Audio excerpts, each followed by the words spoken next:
Oropesa será nuestro ponente el día de hoy sobre un tema tan importante como es el retardo puberal. Por favor, si me puedes pasar el currículum de la doctora Oropesa. Sí, doctora, ¿puede dejar de compartir para que yo pueda compartir el currículum, por favor? Sí.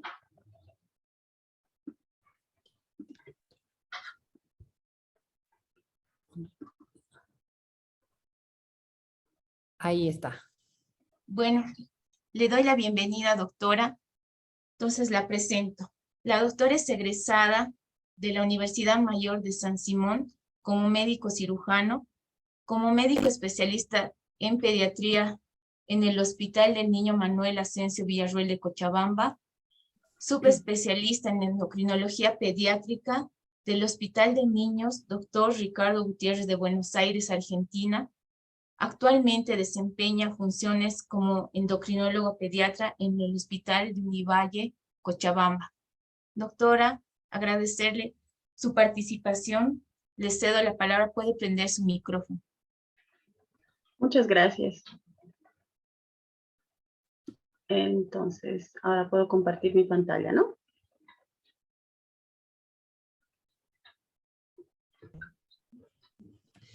Sí, la doctora Laime la va a presentar a... Ya, perdón. Entonces dejo de compartir, ¿no? Sí, me falta... Bueno, buenas noches a todos. Muchas gracias por la invitación. Entonces ahora la van a presentar a la doctora Rosalba Vázquez, ¿no? Sí, doctora.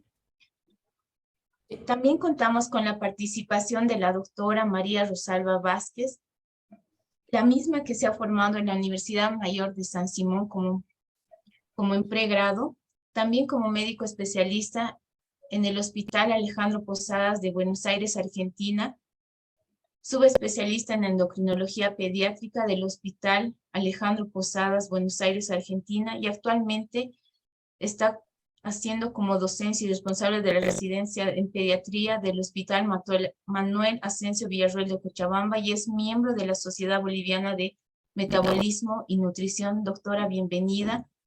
Ahora le cedo la palabra a la doctora Noemí Oropesa, quien nos dará este tema tan importante. Doctora, ¿puede compartir y prender? Muchas gracias. Ahora comparto mi presentación. Ahora está, ¿verdad? ¿Se logra ver mi pantalla? Perfecto. Sí, doctora, podemos ver. Ya. Bueno, buenas noches a todos. Agradezco a la Sociedad de Pediatría de la Ciudad de La Paz por la invitación para hacer este tema que, como dijo la doctora, es un tema muy importante porque aflige mucho a los papás, pero también a los adolescentes. Entonces, el tema que voy a presentar hoy es el retardo puberal.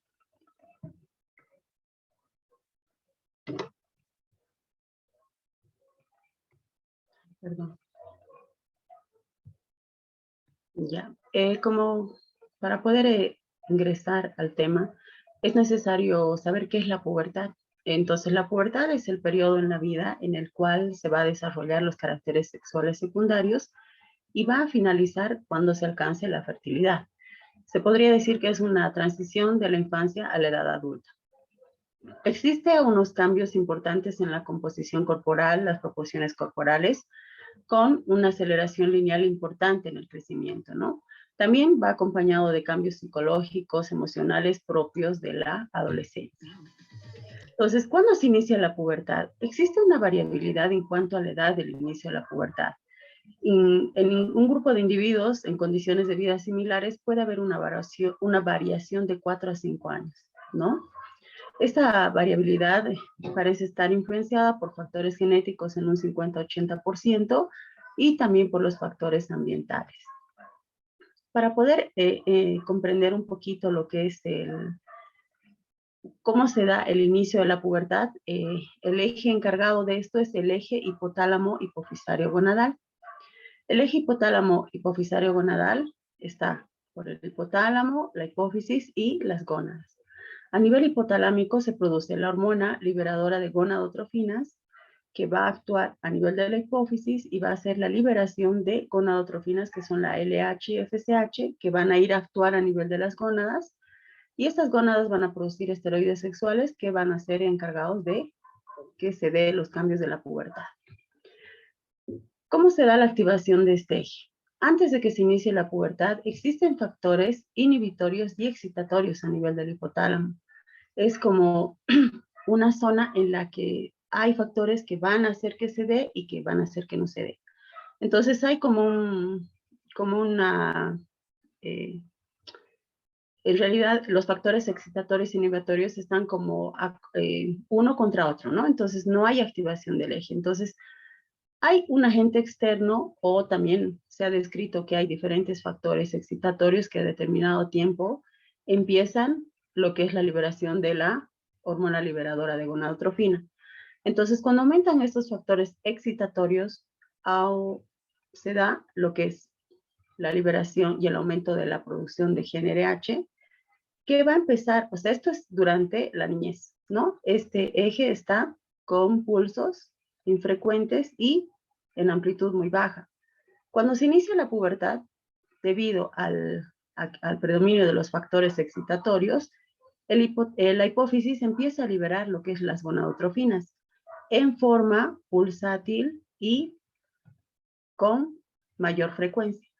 Y esto hace que se inicie la pubertad.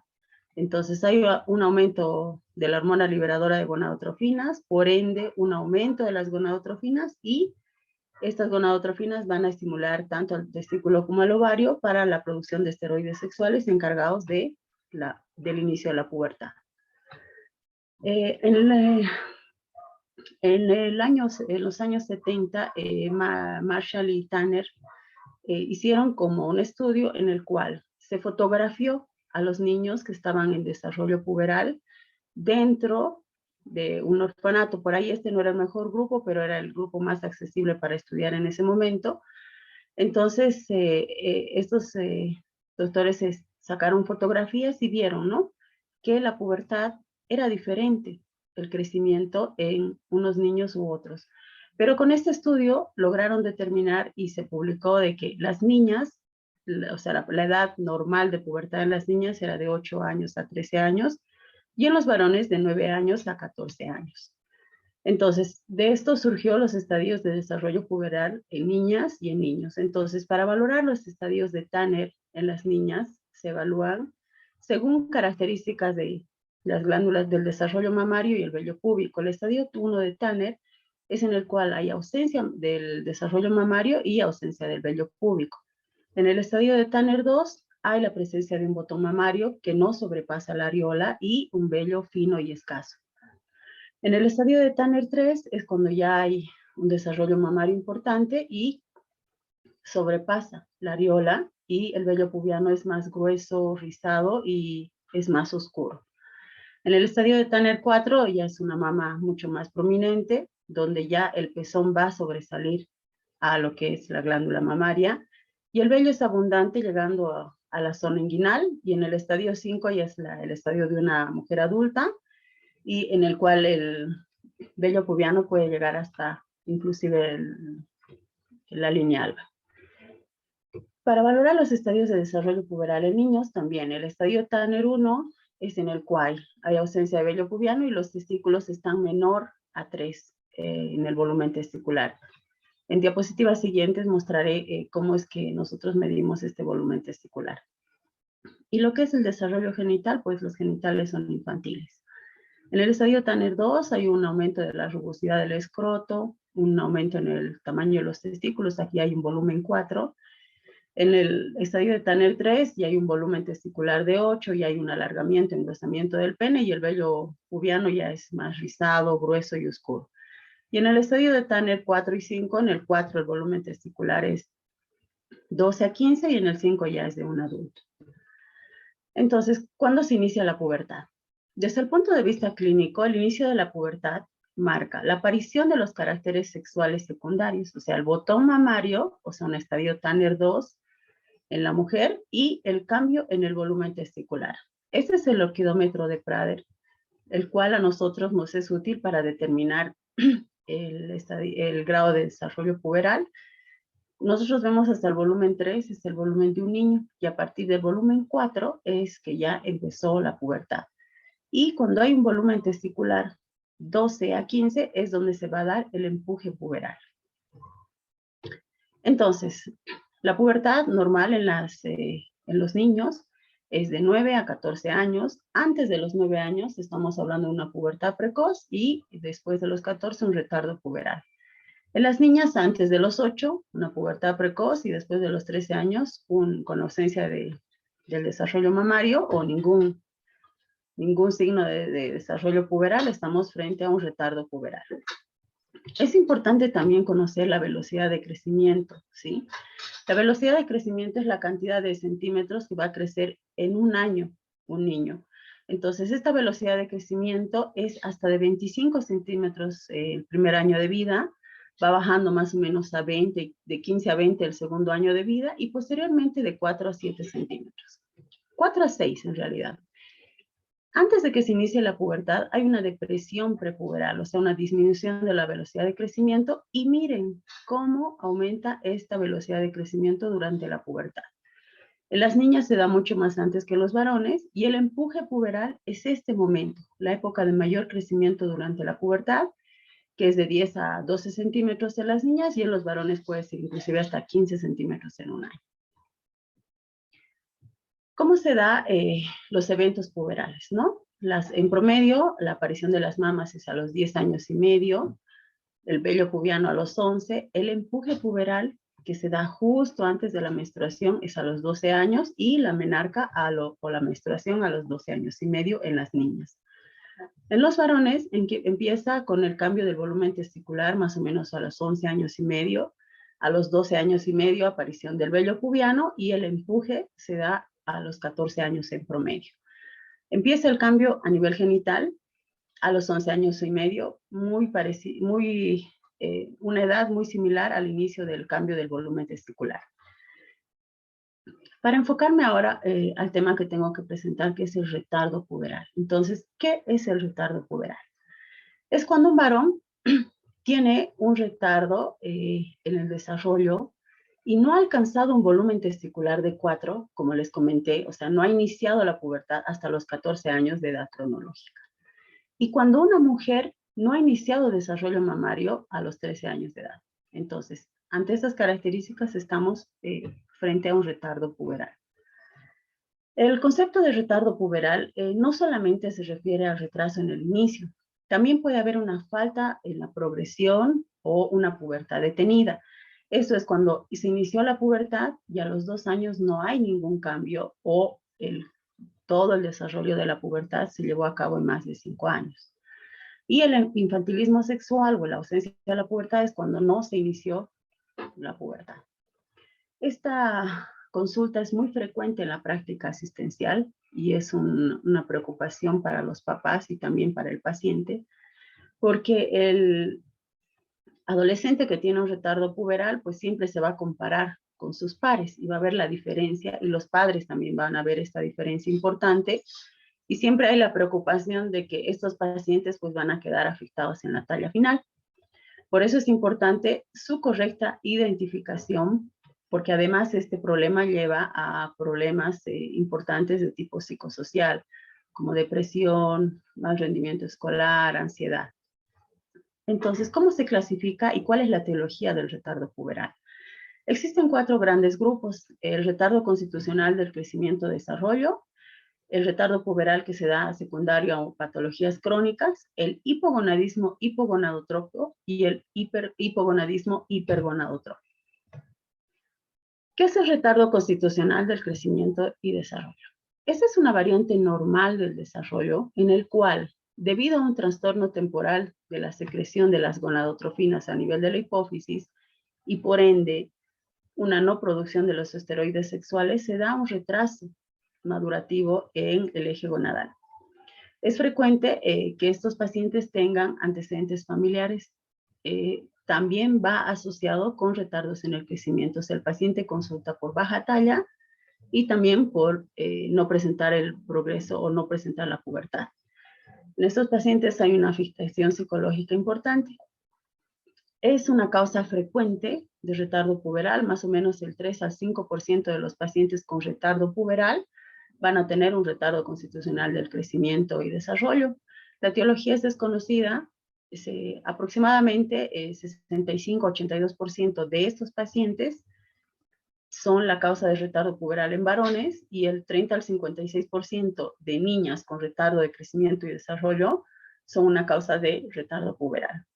El 80% de los varones y el 75% de las mujeres tienen antecedentes familiares de primer grado con retardo constitucional del crecimiento y desarrollo. Cuando uno hace la anamnesis, generalmente la menarca de la mamá es muy tardía y si preguntamos también al papá, muchas veces el papá refiere como que haber desarrollado antes en relación, haber presentado el desarrollo puberal después en relación a sus pares. Entonces, este cuadro, que es el retardo constitucional del crecimiento y desarrollo, se presenta con una progresión lenta en el crecimiento, en el cual hay un patrón típico en el que se presenta retraso de la talla, que es armónico con retraso de la edad ósea. Entonces, existe un retraso de la maduración sexual por falta de la activación del eje hipotálamo hipofisario gonadal, que ya les mencioné previamente, que por ende va a llevar a la déficit temporal de hormona liberadora de gonadotrofinas, al déficit de gonadotrofinas y por ende de hormonas sexuales. Entonces no se va a iniciar la pubertad en el momento que corresponde. Entonces estos pacientes tienen un peso y una talla normal al nacimiento. Su velocidad de crecimiento durante los primeros 18 meses es como acorde a la de sus pares, ¿sí? Y se ve una ligera disminución de la velocidad de crecimiento a partir de los 2 y 4 años de edad, siempre por debajo de su talla medio parental. La talla medio parental es la talla promedio que le da mamá y papá, entonces estos pacientes siempre están por debajo. Desde los 2 a 4 años de edad hasta el periodo prepuberal, siempre están por debajo de su carril genético, pero muchos de estos pacientes presentan un ritmo normal de la velocidad de crecimiento, o sea, siguen creciendo, no es que se van a estancar. La depresión prepuberal en estos pacientes es mucho más importante que en un paciente que no tiene un retardo constitucional del crecimiento y desarrollo. Y el retraso de la talla es importante en relación a su edad cronológica, pero no para su edad ósea. Estas líneas de acá nos indican la edad ósea. Entonces, este paciente con retardo constitucional del crecimiento y desarrollo tiene una edad ósea atrasada y una talla que es baja en relación a su edad, pero no baja en relación a su edad ósea. En estos pacientes el estirón puberal es tardío, pero como les dije, acorde a su edad ósea. Entonces, es muy característico que este paciente consulte por baja talla, ¿no? Y este cuadro está caracterizado por la baja talla y la maduración esquelética retrasada en niños sanos, o sea, una edad ósea atrasada en más de 2 años. Es una variación normal en el inicio y el tiempo de desarrollo de la pubertad, ¿sí? No tiene una normalidad endocrina definida. No, por lo general no requieren tratamiento hormonal, pero sí un control periódico. Estos niños alcanzan de forma espontánea, aunque un poco más tarde, su desarrollo puberal completo y llegan a su talla adulta normal. El 15% puede tener una talla por debajo de su carril genético. Y el impacto en la salud adulta no está totalmente conocido, ¿no? El mayor problema que existe en este grupo de pacientes es la parte psicosocial, la ansiedad, la preocupación de los papás y también de los pacientes, ¿no? De no crecer y mucho se da lo que es la comparación con sus pares. El retardo puberal que se da como secundaria a las patologías crónicas es la segunda causa más frecuente de retardo puberal. Es más común en mujeres y generalmente está ligado a problemas nutricionales. Dentro de estas patologías crónicas que influyen en el retraso de la pubertad está la malnutrición, o sea, pacientes con enfermedades recurrentes o inmunodeficiencias, enfermedades gastrointestinales, porque estas van a afectar en lo que es la absorción de los nutrientes que son importantes para el crecimiento, enfermedades renales crónicas, enfermedades respiratorias crónicas en las que se usa corticoide y otros tipos de medicamentos de forma prolongada, enfermedades hematológicas que también el déficit de hierro, por ejemplo, es importante el hierro para el crecimiento, y las endocrinopatías, que además exista déficit de hormona de crecimiento o afectación de otros ejes de la hipófisis. Y los trastornos de conducta alimentaria. Es muy común que las niñas con anorexia y bulimia tengan retardo puberal. También las pacientes o los pacientes que hacen ejercicio excesivo, los que practican deportes competitivos, suelen tener retardo puberal. Y por último, las enfermedades misceláneas. Para clasificar también el retardo puberal en los dos siguientes grupos, que es el hipogonadismo hipogonadotrófico y el hipergonadotrófico, voy a explicar un poquito el eje. ¿No? Como les decía, la hormona liberadora de gonadotrofina hace que se liberen las gonadotrofinas y por ende los esteroides sexuales. Entonces, en el hipogonadismo, que es la no producción de esteroides sexuales por el testículo o por el ovario, hipogonadotrópico es que hay además disminución de las gonadotrofinas y disminución y falta de producción de hormona liberadora de gonadotrofina. O sea que el daño puede ser acá a nivel del testículo o del ovario, con afectación también de la hipófisis y del hipotálamo. En cambio, en el hipogonadismo hipergonadotrópico, la producción de GnRH, o sea, de hormona liberadora de gonadotrofinas a nivel hipotalámico y a nivel de la hipófisis de los gonadotrofinas es normal, pero no hay una producción de esteroides sexuales a nivel de testículo y gónada femenina, ¿no? Que es el ovario. Entonces, este es un feedback negativo. Cuando aumentan las hormonas, los esteroides sexuales, disminuyen las gonadotrofinas. Y al contrario, cuando disminuyen los esteroides sexuales, aumentan las gonadotrofinas. Entonces, en este es hipo-hipo. Hay déficit de todo. Y esto es hipo-hiper. Entonces, en el hipogonadismo hipogonadotrófico están las causas congénitas, las aisladas y las que están asociadas a otros déficits hipofisarios. Las aisladas generalmente son síndromes específicos, ¿no? Como el síndrome de Kallmann, en el cual va a haber una malformación o una las hormonas liberadoras de gonadotrofinas a nivel de GnRH a nivel hipotalámico van a estar como ausentes, ¿no? O síndromes que son déficit de algún gen en específico que van a provocar o que existan factores inhibitorios, ¿sí? Y que se inhiba lo que es el progreso de la pubertad.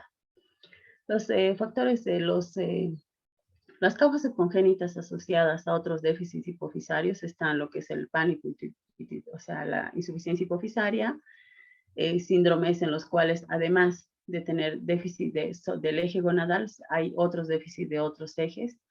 Y por último están las lesiones adquiridas, ¿no? Esto se va a dar por alguna lesión o algún daño a nivel tanto de la hipófisis como del hipotálamo, como los tumores cerebrales, la histocitosis, las lesiones postinfecciosas o secuelas de la meningitis, traumas importantes. Y por último, el hipogonadismo hipergonadotropo es en el cual no hay esteroides sexuales, pero sí hay gonadotrofinas en exceso, ¿no? O sea, estas están tratando de compensar, pero el testículo y el ovario no responden. Entonces, en estas hay causas congénitas. En los varones, el más común es el síndrome de Klinefelter y en las mujeres el síndrome de Turner. Y también hay lesiones adquiridas. En los varones, la orquitis bilateral, que se da como secundaria una parotiditis, o la orquistomía bilateral. Hay pacientes que tienen antecedentes de haber sufrido alguna lesión traumática importante en un testículo y el otro testículo también quedó dañado y quedaron anórquicos. En las mujeres, cuando presenta una falla ovárica precoz, y en realidad en ambos, cuando hay una lesión importante a nivel de las gónadas, es muy común que los pacientes que reciban quimioterapia y radioterapia también tengan una afectación a nivel gonadal. ¿Cómo realizo yo el diagnóstico diferencial para ver si estoy frente a un retardo constitucional del crecimiento y desarrollo o un hipogonadismo hipogonadotrópico? Entonces, la frecuencia de las causas de retardo puberal o retardo constitucional del crecimiento y desarrollo son muy frecuentes, ¿sí? En cambio, en el hipogonadismo son poco frecuentes. Los antecedentes familiares. En el retardo constitucional del crecimiento y desarrollo es muy frecuente tener un familiar de primer grado con retardo constitucional del crecimiento y desarrollo. En cambio, en el hipogonadismo hipogonadotrófico esto es muy raro. El crecimiento en la edad prepuberal es lento.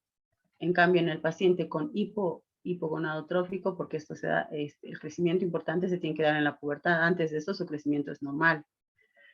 En la edad puberal, el paciente con retardo constitucional del crecimiento y desarrollo también va a tener un crecimiento lento, que sí también va a ser lento en el hipogonadismo hipogonadotrófico porque no hay estímulo del eje gonadal y pues el crecimiento es lento. En cuanto a las proporciones corporales, el paciente con retardo constitucional va a ser una distribución simétrica, ¿sí? Y el paciente con hipogonadismo hipogonadotrófico va a tener un aspecto nucoide, o sea, las extremidades mucho más largas que el tórax. Este es un dato muy importante. El paciente con retardo constitucional del crecimiento y de desarrollo tiene una edad ósea muy atrasada, más de 2 años. En cambio, el paciente con hipogonadismo hipogonadotrófico va a tener una edad ósea normal. En la pubertad también la edad ósea está atrasada en ambos, porque acuérdense, en el hipogonadotrófico no hay estimulación del eje gonadal, entonces por eso es que se detiene la velocidad de crecimiento. En cuanto a los genitales, en el retardo constitucional del crecimiento y desarrollo, pues son infantiles porque no ha empezado su desarrollo o empieza tardíamente, o también pueden estar normales. En cambio, en el hipo, pues sí, hay un hipogenitalismo, puede haber un hipopene, ¿no? Y las bolsas escrotales van a ser infantiles. La criptorquidia en el retardo constitucional del crecimiento y desarrollo es muy poco frecuente, siendo mucho más frecuente en el hipogonadismo hipogonadotrófico, siendo una causa importante de daño a nivel gonadal. La anosmia, en el retardo constitucional no hay, en el hipo sí, porque es el síndrome de Kalman, que es, como les comentaba, un síndrome, es una alteración genética en la cual no se van a formar las células que van a producir gen RH, entonces es importante la anosmia. Las anomalías asociadas en el retardo constitucional generalmente no hay, pero sí en el hipo, ¿no? Generalmente van asociadas a otras cosas. La evolución es favorable en el retardo constitucional del crecimiento-desarrollo hasta que aparece la pubertad y hay un buen progreso. En cambio, en el hipogonadismo hipogonadotropo, pues es desfavorable porque hay una ausencia de la pubertad y de la progresión. Entonces, estos pacientes son los que van a requerir tratamiento. Entonces, ¿cuál debe ser nuestro enfoque o qué debemos hacer nosotros frente a un paciente con retardo puberal? Como dijimos, ¿no? El varón de 14 años que tiene un volumen testicular menor a 4 y las niñas que a los 13 años no han tenido ningún desarrollo mamario, ¿no? También les mencioné la pubertad detenida, que es cuando no hay una progresión de la pubertad durante 2 años o la falta del desarrollo tras 4 años a 5 años de haber empezado la pubertad. Entonces es muy importante la anamnesis familiar y personal. Como les comenté, en el retardo constitucional de crecimiento y desarrollo, pues hay antecedentes familiares. La exploración física, la oxología, la exploración de los cambios puberales y una edad ósea. También tenemos que descartar que existe una enfermedad crónica, que es una causa de hipogonadismo hipogonadotropo funcional, que una vez que se corrija esta enfermedad crónica va a iniciarse la pubertad y va a haber un buen progreso a la pubertad. Cuando no existe una enfermedad crónica, sí, entonces solicitamos a este paciente las gonadotrofinas. Si estas gonadotrofinas son prepuberales, pues estamos frente a un retardo constitucional. O sea, es un niño que todavía no ha empezado la pubertad. Tiene baja talla, tiene un crecimiento lento y además antecedentes familiares de alguien con retardo constitucional del crecimiento y desarrollo. Pero también podríamos en estos pacientes sospechar de un hipogonadismo hipogonadotrófico. Aislado congénito, cuando hay micropene, criptorquidia, edad ósea que no esté atrasada, o un crecimiento normal o una talla normal. Recuerden que en el retardo constitucional siempre hay una baja talla. Entonces, cuando hay una deficiencia combinada, ¿sí?, de todo lo que es el eje gonadal, Entonces, tenemos que sospechar de una patología a nivel del sistema nervioso central o algún síndrome que produce panhipopituitarismo, o sea, alteración de los otros ejes. Al contrario, cuando hay una elevación de los gonadotrafinas de la LH y FSH y una disminución de la testosterona, estamos frente a un hipogonadismo hipergonadotrópico. Entonces, a este paciente tenemos que solicitarle un cariotipo. Si el cariotipo es normal, pues podemos sospechar de que este paciente ha tenido una lesión a nivel de la gónada por quimioterapia, radioterapia o orquiectomía también. Y si el cariotipo es anormal, pues empezamos a estudiar las anomalías genéticas más frecuentes, Klinefelter en el varón, Turner en la mujer y las alteraciones del desarrollo sexual. Entonces, nosotros en la evaluación inicial tenemos que ver el patrón de crecimiento de los familiares, si hay antecedentes, ¿no? Descartar enfermedades crónicas.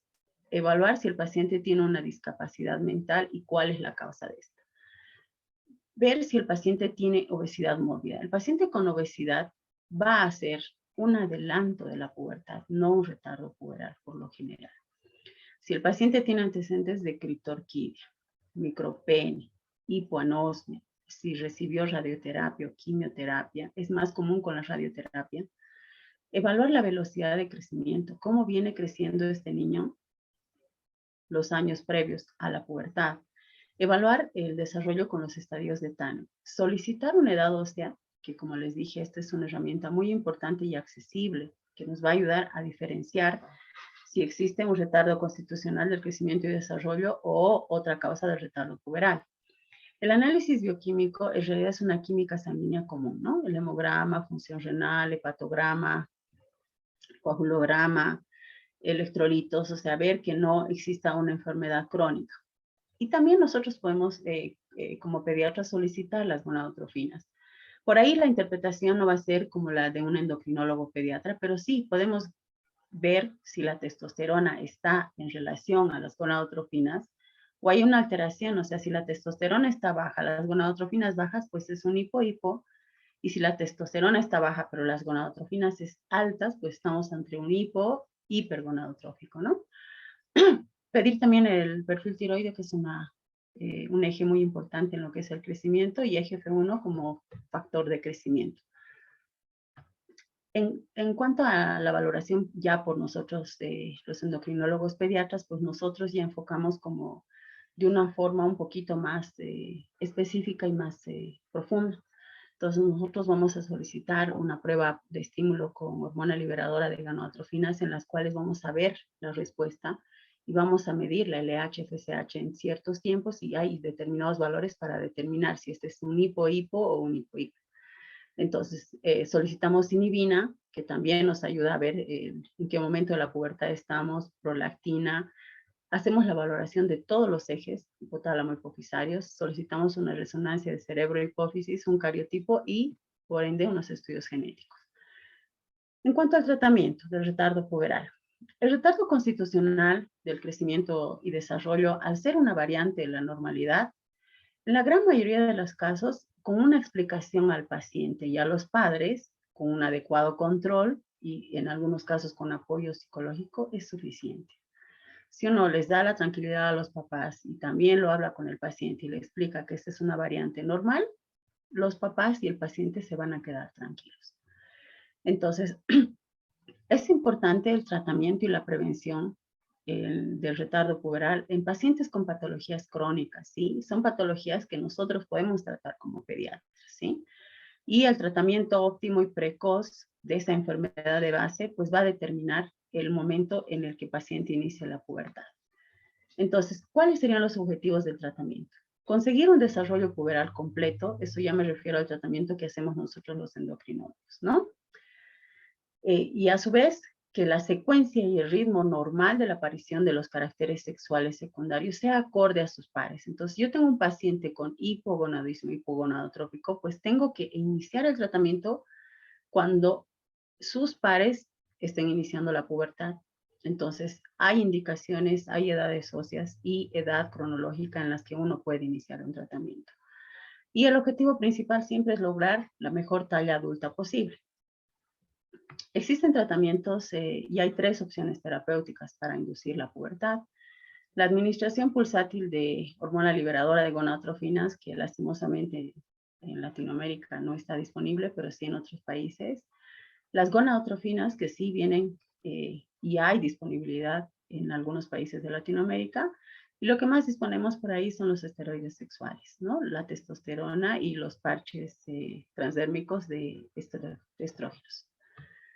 Como recomendación, ¿no? Tenemos que diferenciar aquellas variantes normales del desarrollo o de la pubertad de las que no lo son. O sea, yo tengo que estar atenta en el control de mi paciente y tengo que ver el crecimiento de mi paciente y tengo que valorar con las curvas de la talla, como les mostraba, si estoy frente a un retardo constitucional de crecimiento y desarrollo o estoy a un paciente con un retardo puberal que pueda tener otra etiología. Orientar a los papás y en aquellos casos en los que consideremos necesario, pues sí, derivar al servicio de endocrinología pediátrica, que nosotros tenemos como que una visión más amplia y diferente en realidad al manejo de lo que es el retardo puberal. Los trastornos, lo que es el retardo constitucional del crecimiento y desarrollo puede ser manejado con un pediatra, ¿no? Pero conociendo y sabiendo que esta es una variante normal y teniendo la certeza de que este niño es un niño con un retardo constitucional. Lastimosamente no hay un estudio que nos determine que es un retardo constitucional. Tengo que tener en cuenta la baja talla, la edad ósea atrasada y la pubertad, que es como más tardía, ¿no? Pero siempre viendo que su velocidad de crecimiento pues esté acorde o por debajo del target genético, pero que tenga una velocidad de crecimiento entre 4 y 6 centímetros por año. El momento en que yo vea que esa velocidad baja, pues no estoy con un retardo constitucional, estoy ante otra patología. Se debe transmitir a los padres una información veraz, confiable, ¿no? De esta amplia variabilidad de lo que es los tiempos de la pubertad. Y se debe derivar precozmente a aquellos pacientes sospechosos de patologías orgánicas potencialmente graves. O sea, cuando yo como pediatra veo a un paciente que no encaja dentro de un retardo constitucional del crecimiento y desarrollo, y yo veo otras cosas que a mí me llaman la atención, pues tengo que derivar oportunamente, porque mientras más tiempo yo espere para derivar a este paciente, pues lastimosamente el tratamiento y el pronóstico va a ser mucho peor. Gracias. Doctora, agradecemos su excelente participación, quien ha realizado un resumen tan claro de un amplio tema. Puedo recordarles al auditorio que pueden hacer sus preguntas en el chat. También doy la bienvenida a la doctora María Rosalba Vázquez como panelista. Doctora, puede compartir su pantalla y puede prender su micrófono.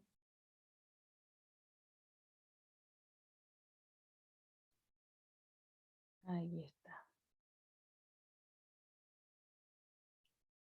Buenas noches, muchas gracias por la invitación. Realmente es un gusto compartir con ustedes y hablar de este tema tan interesante. Bueno, muchas gracias, doctora Oropesa. Es un tema complicado, el de la pubertad retrasada. Es un diagnóstico que exige de nosotros un desarrollo de nuestras habilidades semiológicas. Entonces, como pediatras, este diagnóstico realmente es un desafío, ¿no? Ahora, en este tiempo, se está hablando más que todo de la pubertad precoz y todo mundo enfoca el hablar de la pubertad precoz. Pero no podemos desestimar este tema de la pubertad retrasada porque tiene la misma implicancia y casi la misma frecuencia. Entonces, es tan importante porque nosotros no solamente vemos el tema biológico o el tema físico en nuestros pacientes, sino también tenemos que enfocarnos en el tema psicológico. La adolescencia es el tiempo donde los niños están adquiriendo características, están formando su personalidad, su imagen corporal. Es tan importante para ellos la opinión de los otros, entonces al no tener el mismo cambio que están experimentando los compañeritos, entonces es complicado para ellos desarrollar, ¿no? su salud psicológica o mental. Entonces es importante en este sentido. Muy lindo el enfoque que ha dado la doctora Oropesa, porque cuando nosotros hablamos y conocemos las situaciones normales de pubertad y luego vamos buscando las causas, enfocándonos en estas causas que ella nos ha hablado como más frecuentes, el retardo constitucional de crecimiento y desarrollo, la evaluación eh, del eje gonadal, hipófiso gonadal, desde la hiperfunción y la hipofunción. Esa es la forma más fácil de detectar o hacer el diagnóstico más certero de esta patología. Como les decía, requiere de nosotros una habilidad semiológica importante, porque no, como decía la doctora, no hay un laboratorio que me explique y me diga, esto es un retardo constitucional del desarrollo. Es una patología de descarte y de mucha clínica. Tampoco podemos descartar o olvidarnos de las patologías como la anorexia nerviosa, que estamos ahora atravesando mucho en la consulta, en los trastornos de conducta alimentaria, que también son causas de retardo puberal en niños y en niñas, más que todo en niñas. Y ahora, después de toda esta clasificación que la doctora nos ha dado, yo voy a comentarles un pequeñito caso clínico acerca de una causa anatómica que también podríamos considerar. ¿Por qué podríamos considerar esta causa? Porque dentro de la definición de la pubertad retrasada no solamente habla de la adquisición de las características secundarias a cierta edad, sino la progresión de estas características. Si estas características empezaron a una edad adecuada o atrasada, pero han pasado 4 o 5 años y no han progresado estas características, también estamos hablando de una pubertad retrasada. Y en este lugar de este atraso de las características, podríamos hablar de causas anatómicas que no tienen que ver con los ejes, sino más con una causa anatómica. Entonces, ahora voy a compartirles este pequeño caso clínico.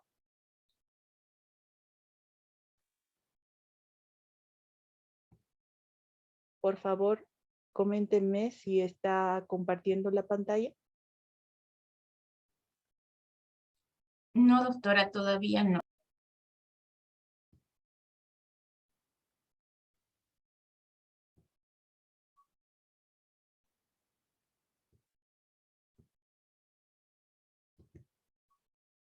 ¿Comparte?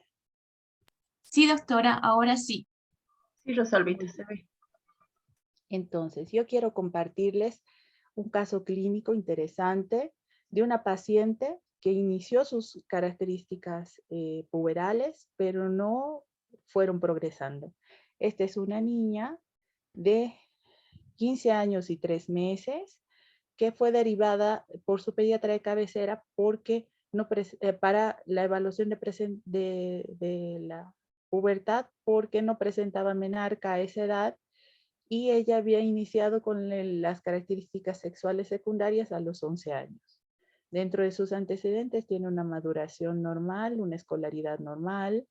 Los antecedentes perinatales era una niña de una segunda gesta, con por parto cesárea, por circular de cordón, con peso adecuado para su edad. Dentro de los antecedentes patológicos presentaba una ectopia renal cruzada derecha con un riñón pélvico izquierdo. A los 3 años fue internada por una pielonefritis y un reflujo vesicoureteral. Usa lentes porque tiene diagnóstico de hipermetropía. Es constipada, usa laxantes osmóticos frecuentemente. Entonces, con todos estos antecedentes, una niña que había iniciado las características puberales a los 11 años, pero ya eran 15 años y 3 meses y la niña no presentaba mayor progresión o menarca. Dentro de los antecedentes heredofamiliares importantes para averiguar, averiguamos todos los antecedentes de menarca de la familia, las abuelitas, la abuela materna que menstruó a los 16 años, la mamá menstruó a los 16 años, a los 15 años, tiene tías maternas que una había menstruado a los 15, otra a los 17. Entonces, ahí estábamos con todos esos antecedentes importantes, interesantes. Al examen físico, esta niña tenía un peso adecuado, con un índice de masa corporal adecuado, con una talla que correspondía al target genético. En el examen físico presentaba una tiroides normal, tenía una mama 5, grado 5, con adecuado trofismo, tenía un vello púbico 5, tenía una hipotrofia de clítoris, unos labios menores arrepollados, un introito pequeño, con una secreción serosa. La envían con una ecografía ginecológica que reportaba ausencia de útero y ovario. Entonces, ante la sospecha de una malformación, solicitamos un estudio de mayor precisión, una resonancia magnética. Y en la resonancia magnética evidenciamos la ausencia del útero y de los ovarios. Estas son las fotitos interesantes, está la vejiga y realmente no se evidencia en esta lateral, no evidenciamos, ahí está la vejiga y no hay más órganos internos. No están los ovarios y no está el útero. Se le hacen mayores estudios, se solicitan gonadotrofinas, las gonadotrofinas son normales. Entonces, esta niña sería un síndrome de Rokitansky. Este síndrome de Rokitansky es una alteración rara. A veces se origina por un trastorno autosómico dominante, pero tiene una expresividad variable, o sea que puede no tener un patrón familiar de herencia.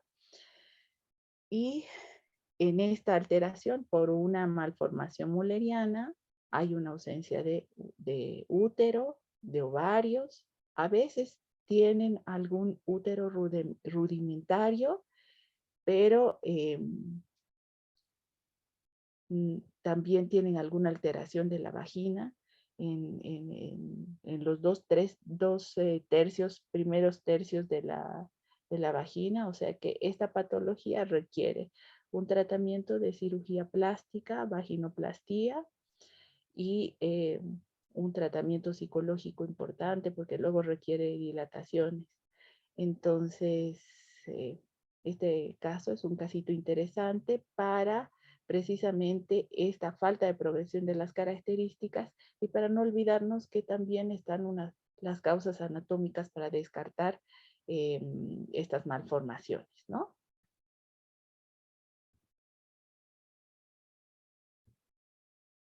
Muy bien. Gracias, doctora, por un excelente caso. Sabemos que como pediatras siempre un adolescente representa para nosotros un reto porque nos da tantos puntos de vista para que nosotros podamos utilizar en la práctica diaria. Doctoras, para cualquiera de las dos que pueda responder, hay una pregunta en el chat que indica que si un niño prematuro va a presentar ¿qué tipo de desarrollo? ¿Va a ser normal o va a tener un retraso en el desarrollo puberal?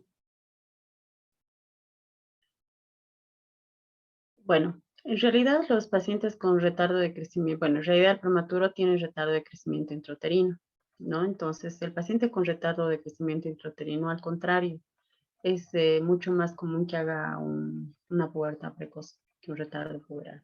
Porque el paciente que nace con retardo de crecimiento intrauterino hace un catch-up, o sea, como una recanalización. Es como que hasta los 2 años va a ingresar a su carril genético y hasta los 4 años va a normalizar su crecimiento. Eso es lo que normalmente debería pasar. Pero muchos de los pacientes con RSIU hacen una pubertad precoz. Entonces es más frecuente que hagan pubertad precoz que retardo puberal. O sea, deberíamos preocuparnos en esos pacientes por su pubertad precoz y no por un retardo puberal.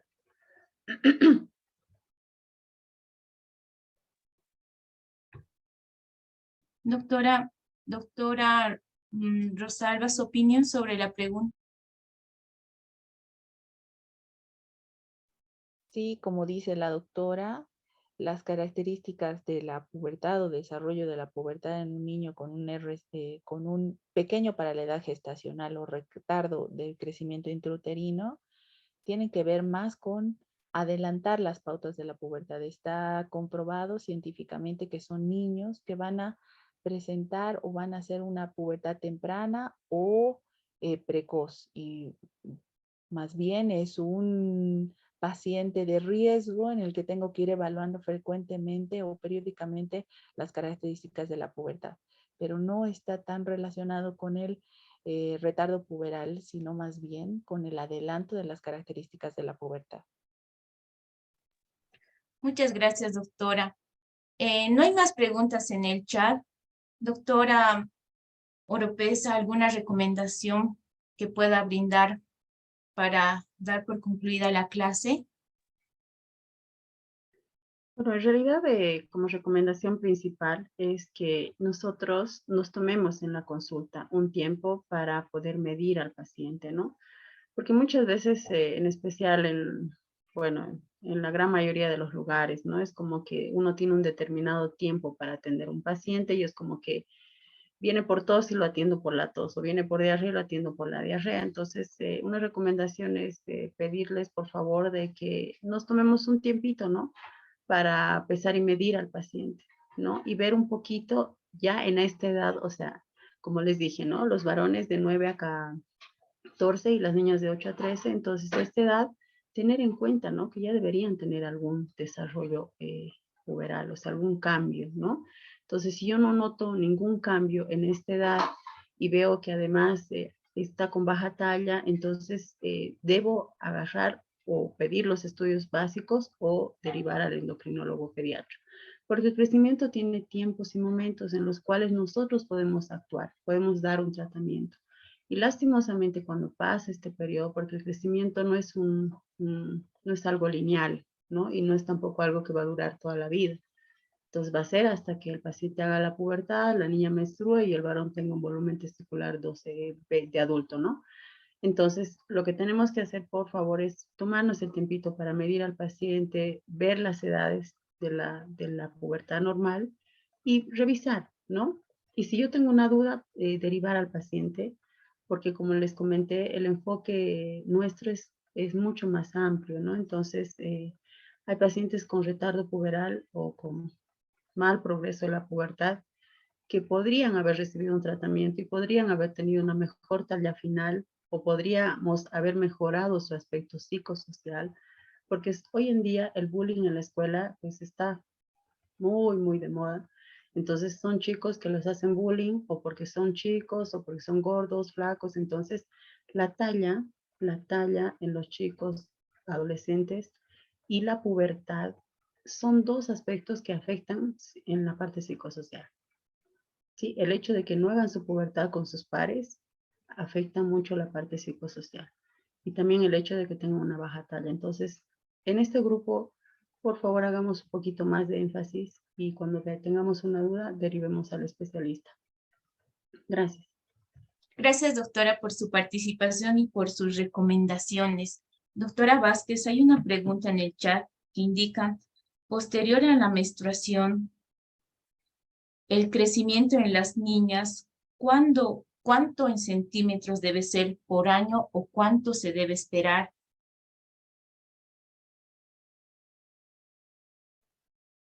Bueno, esto es parte de todo lo que hemos hablado acá, ¿no?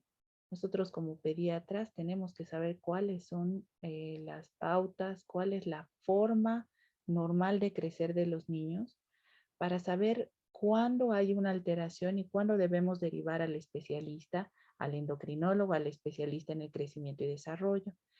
Entonces, van a venir todas las mamás asustadas a la consulta por la cuestión de la pubertad, porque según el mito de todas las mamás, es que las niñas menstruaron y dejan de crecer. Y esto no es así. A partir de la menstruación, las niñas pueden desarrollar 10 a 12 centímetros más, depende de la edad a la que han menstruado. Si es una edad promedio, entonces las niñas tendrán hasta los 14, 15 años para crecer y desarrollar esos 10 a 12 centímetros más. Pero nosotros debemos saber estas características normales de crecimiento, hacer el seguimiento de nuestros pacientes para poder hacer estas recomendaciones en los papás, ¿no? Gracias, doctora. Enfocada en la misma pregunta, indican, y en los niños, ¿cuánto se espera el crecimiento por año? Eso es, depende de las tablas, ¿no? Como la doctora Noemí ha presentado las tablas, en el momento de mayor crecimiento, las niñas están desarrollando 10 centímetros y los niños 12 centímetros en un año. En el momento de mayor estirón puberal, que es donde nosotros debemos cuidar más el crecimiento, más la nutrición, más las otras pautas de ejercicio. Entonces, debemos graficar el crecimiento de nuestros niños para ver cómo es su progresión de crecimiento y hacer este cálculo de velocidad de crecimiento, que es también una evaluación clínica del crecimiento de los niños para ver si ellos están creciendo adecuadamente. Gracias, doctora. Doctora Oropesa, hay una pregunta en el chat que indican qué tipo de control y cuidados debe tener el niño prematuro. En cuanto al crecimiento, Sí, doctora. ya.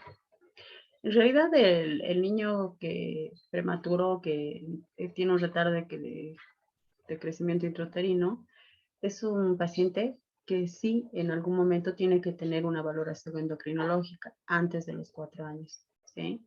Lo ideal es que hasta los 2 ese paciente se recanalice, o sea, entre dentro de lo que es la curva de crecimiento, porque estos niños cuando nacen están por debajo del percentilo 3 o por debajo de -2 desvíos estándar. Entonces, lo ideal es que hasta los 2 años estos pacientes ingresen a la curva de crecimiento, ¿no? Si bien no al percentilo 50, pero por lo menos al percentilo mayor al percentilo 10, es entre el 10 y 25, mayor al 25, hasta los 2 años. Y si no pasa esto, de los 2 años hasta los 2 años, pues sí, tengo que derivar al endocrinólogo y nosotros evaluaremos otras cosas en este paciente, ¿no? Evaluaremos si el paciente es armónico, o sea, si armónico me refiero a que las proporciones corporales son adecuadas, si este paciente tiene otras cosas que me puedan hacer sospechar de algún déficit de algún eje, ¿sí? De la parte hormonal.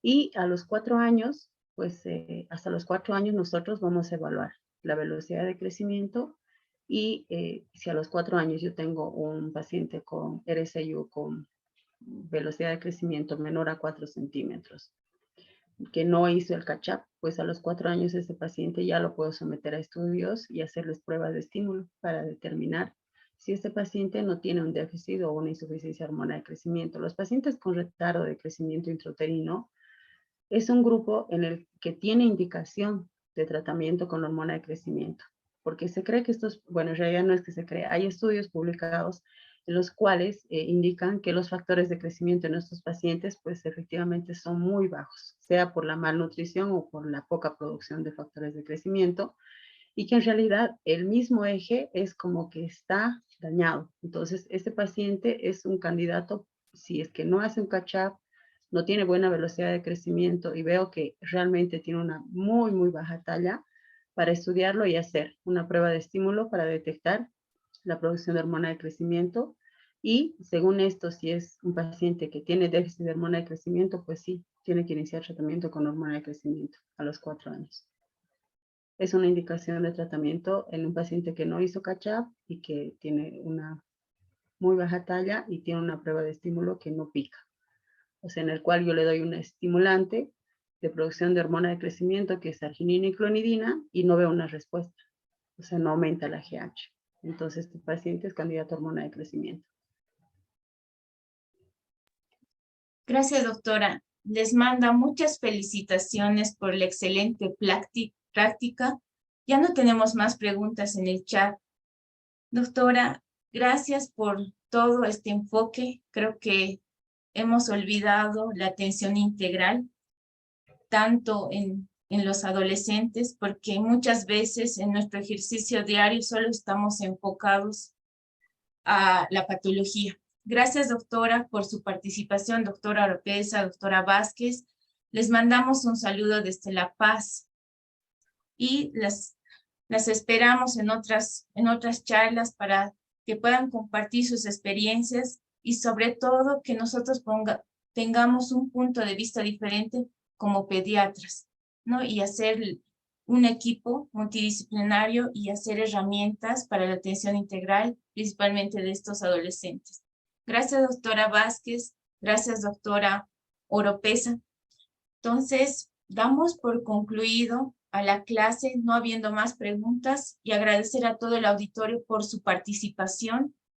Recordarles la próxima semana el cuarto tema y que sigan participando en este módulo de endocrinología pediátrica. Tengan todos muy buenas noches. Doctora, buenas noches. Doctora Vázquez, Buenas noches, muchas gracias por la buenas invitación. noches. Y un saludo a todos en La Paz. Muchas gracias, Buenas doctoras. noches. Gracias, doctores. Gracias, hasta luego. Hasta luego.